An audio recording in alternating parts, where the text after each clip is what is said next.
What's going on, everybody? Mortym here, this time bringing you a look at a new build I've been working on with the Nightblade, and I'm calling it the Wraithclaw.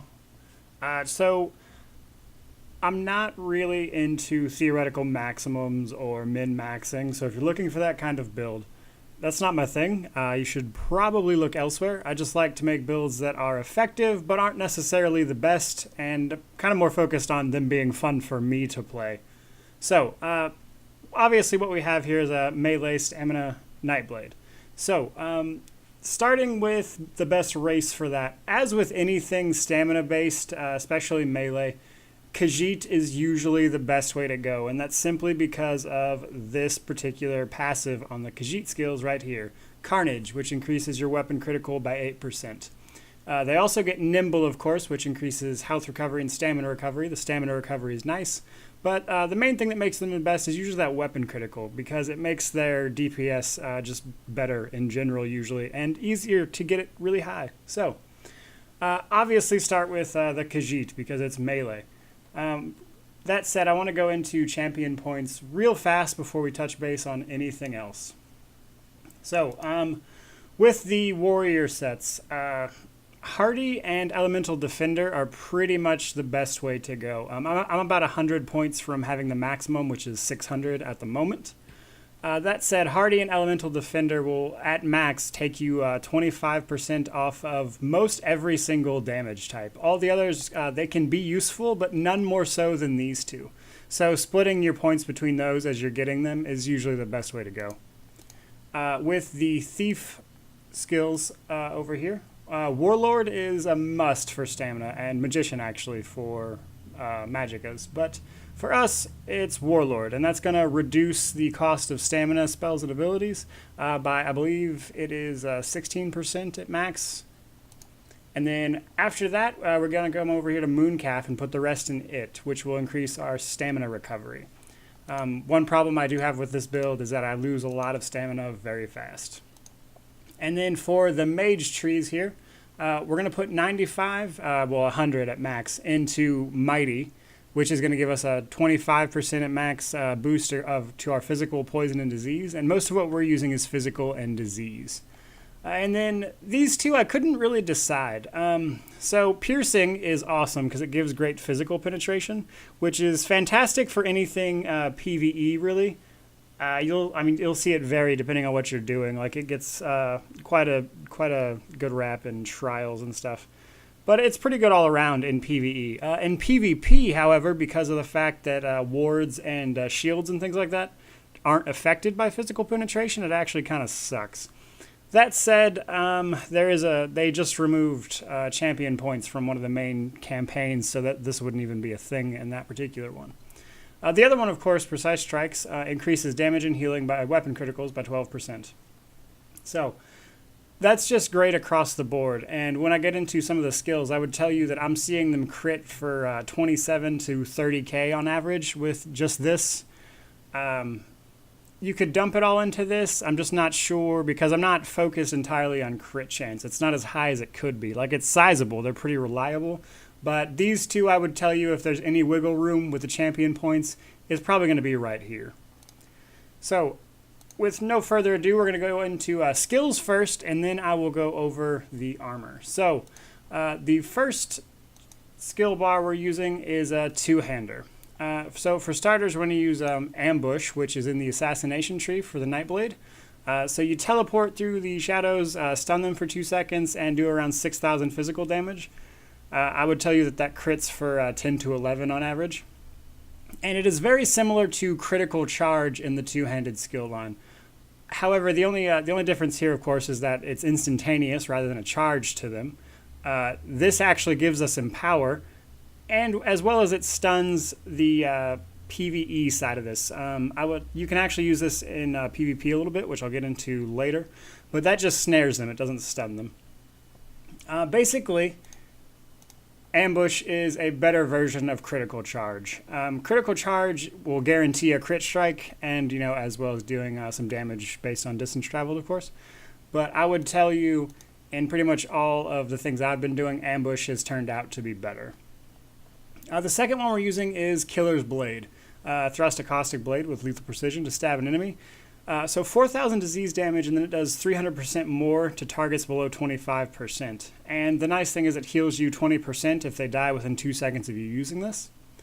Now, the main thing I use this for is, of course, to finish them off once they get to 25%. But also, the heal is really nice. So if you have a low health mob around you, you can just stab them real fast and get some health. And this is the one I was talking about, that on average, I see this crit at the 25% mark from 27 to 30k. Which is, of course, ridiculously high.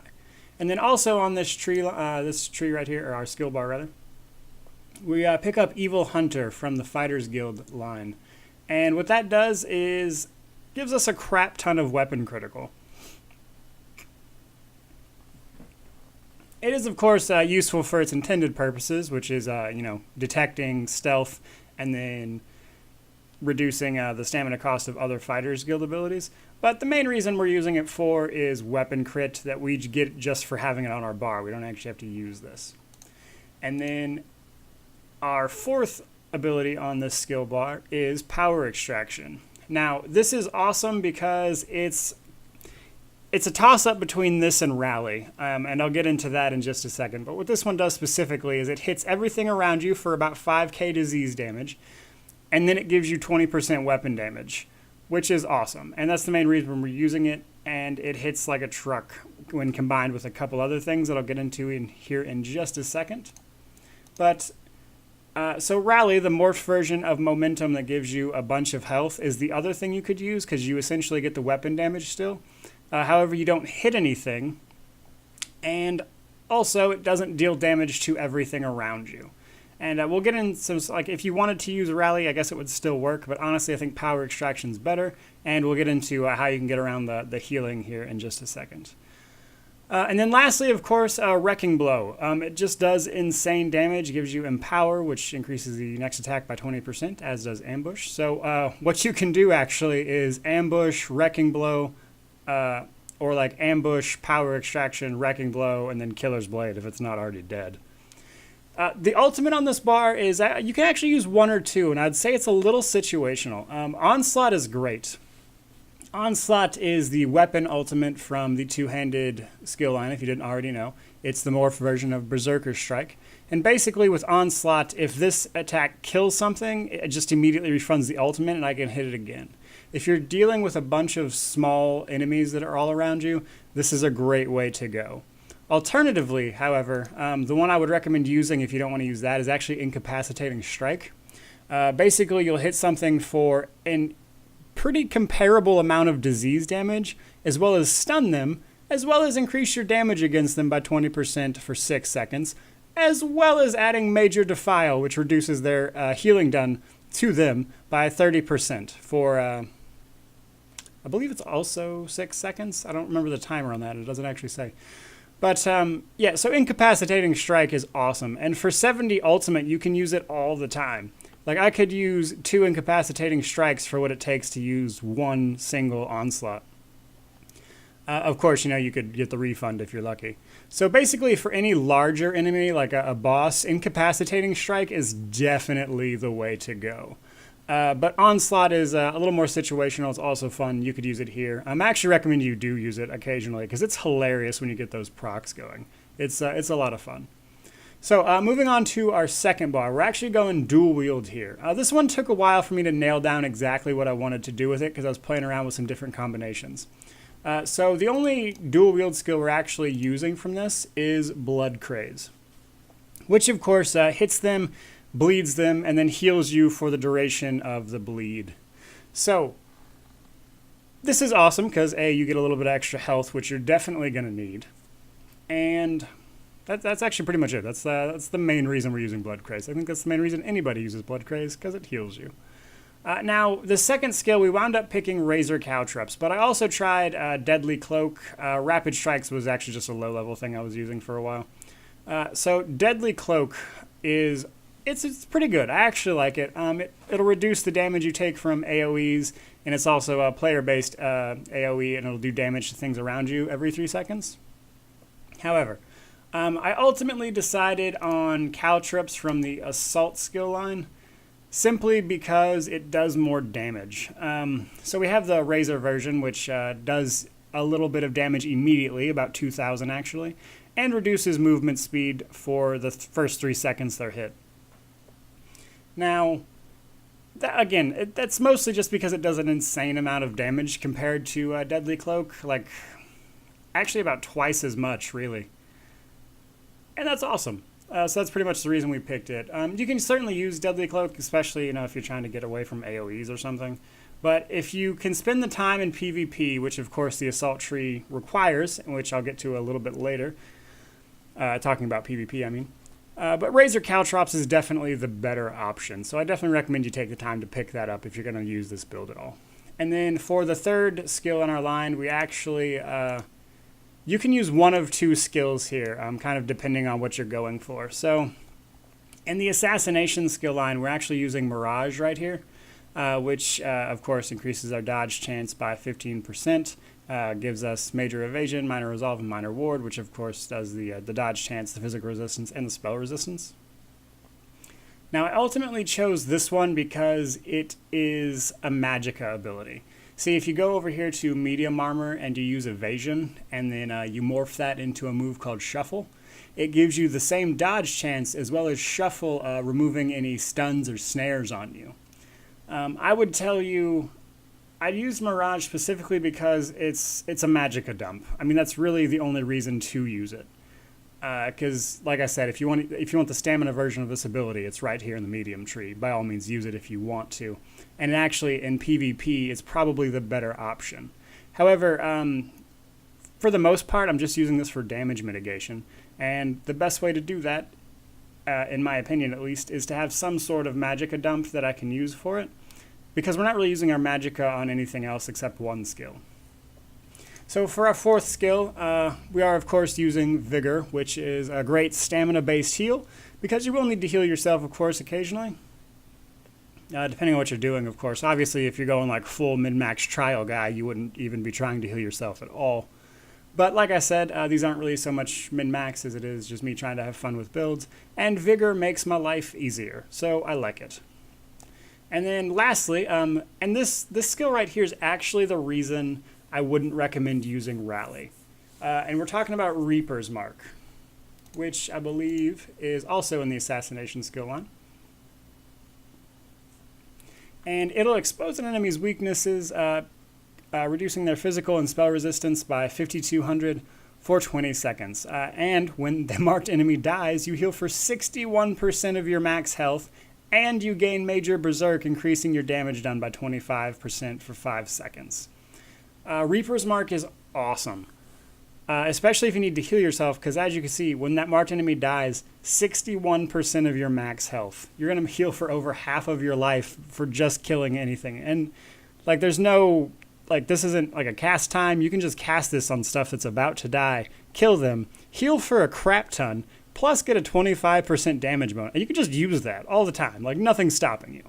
That's our only other Magicka ability, and I can't stress how awesome that is. Using that in a timely fashion can really make this build crazy. Now, for the ultimate for this particular skill bar, we picked up Soul Tether. As far as Nightblade ultimates go, Soul Tether is definitely my favorite, and just to explain real fast, you'll jump up in the air and you'll hit everything around you for about 10,000 magic damage, stun it for 4 seconds, 4.5, and then anybody you hit with the Soul Tether morph will also heal you. Now, the main reason we picked this, because it does technically do magic damage, which means it doesn't scale off of our stamina. The main reason we're using it is because A, 4.5 seconds stun on everything around you is insane. There's a lot of situations where that's really good, even in PvP, actually. Now, the other benefit is, of course, the healing, which is just really good, so why not pick it, right?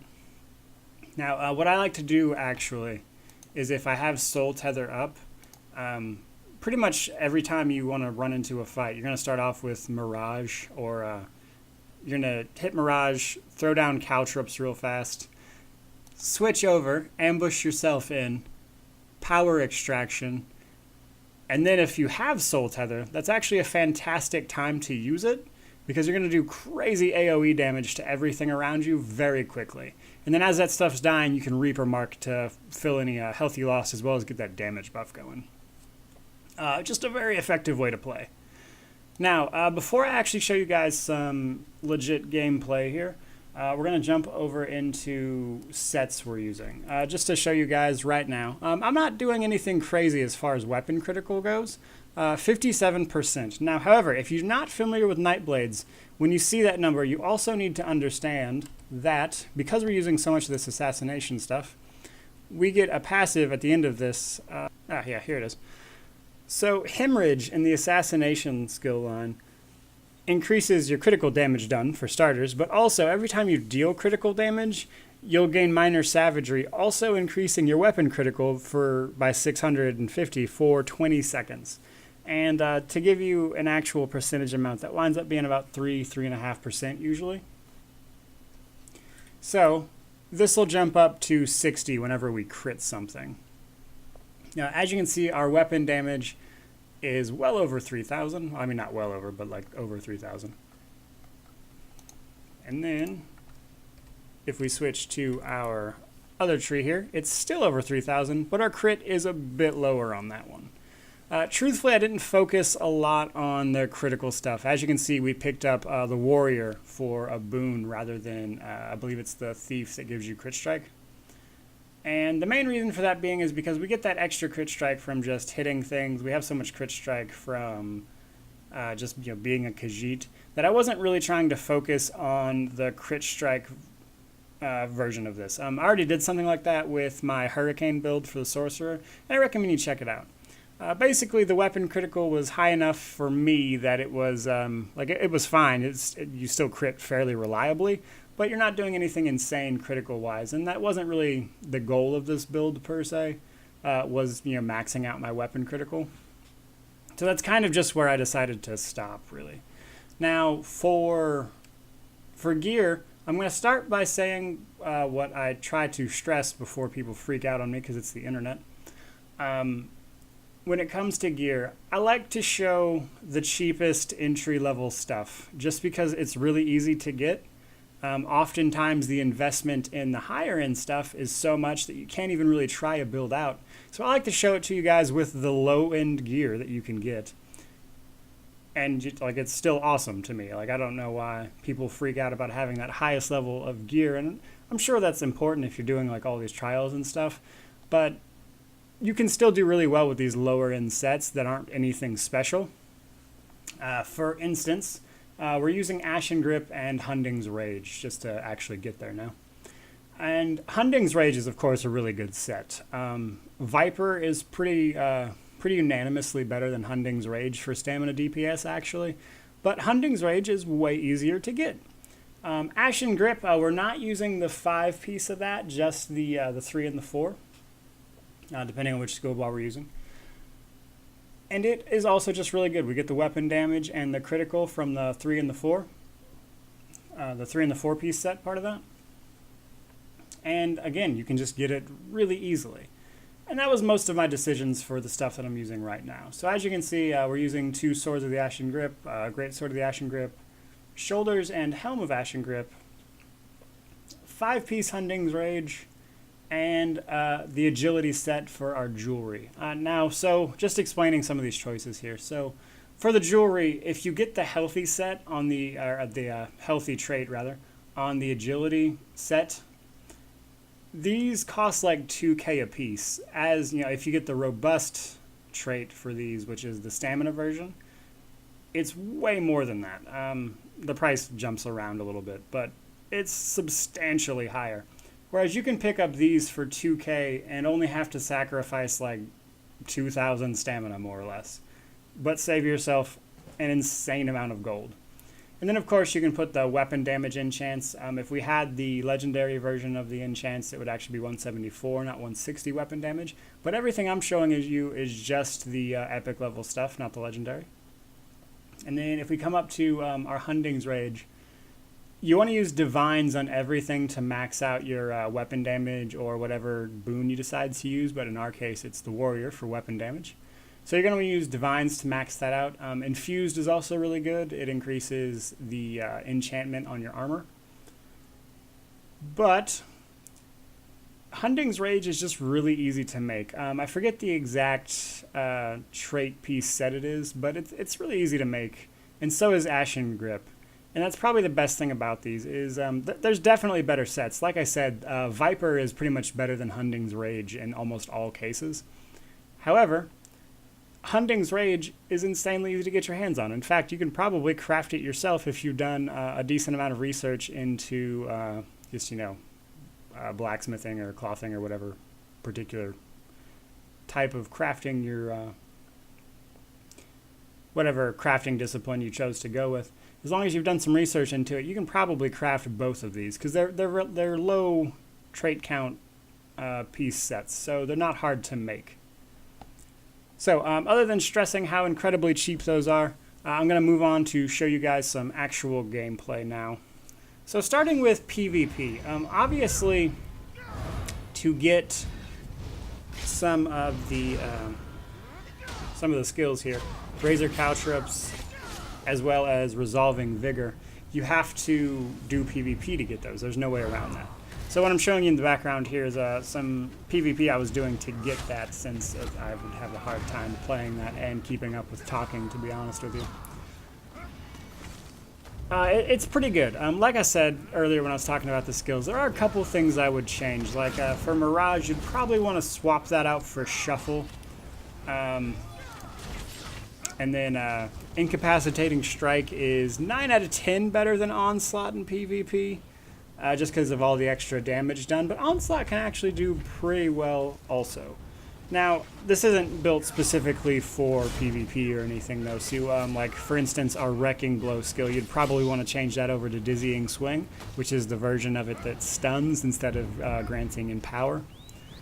So just little stuff like that changes. But I mean, as you can see from the above footage, you can still do pretty well. So, just a few minor changes, and you can actually PvP with this. It's pretty fun, and then you can use that to get your Razor Caltrops and Resolving Vigor. So the last thing I want to show you guys here is I ran through a little bit of Vet Maelstrom Arena, just like the first couple of rounds of it. I'm not trying too hard, just basically to see if this build was up to snuff and like it wasn't just going to get rolled over. But as you can see from all the round 1 footage, it does pretty well. Like I said, you want to open up with, start off by applying Mirage to yourself. Then open up with Razor Caltrops. Then you can ambush in. You can use Power Extraction to get your damage buff. Then you can spam Wrecking Blow. Try to remember to use Reaper's Mark more than I do, honestly. I would tell you this build would probably excel a lot more if I would remember to use Reaper's Mark. But other than that, it's a really great build, so I certainly hope you guys will try it out. I hope you liked what you saw. If you did, please subscribe. But thank you so much for watching, and have a good one.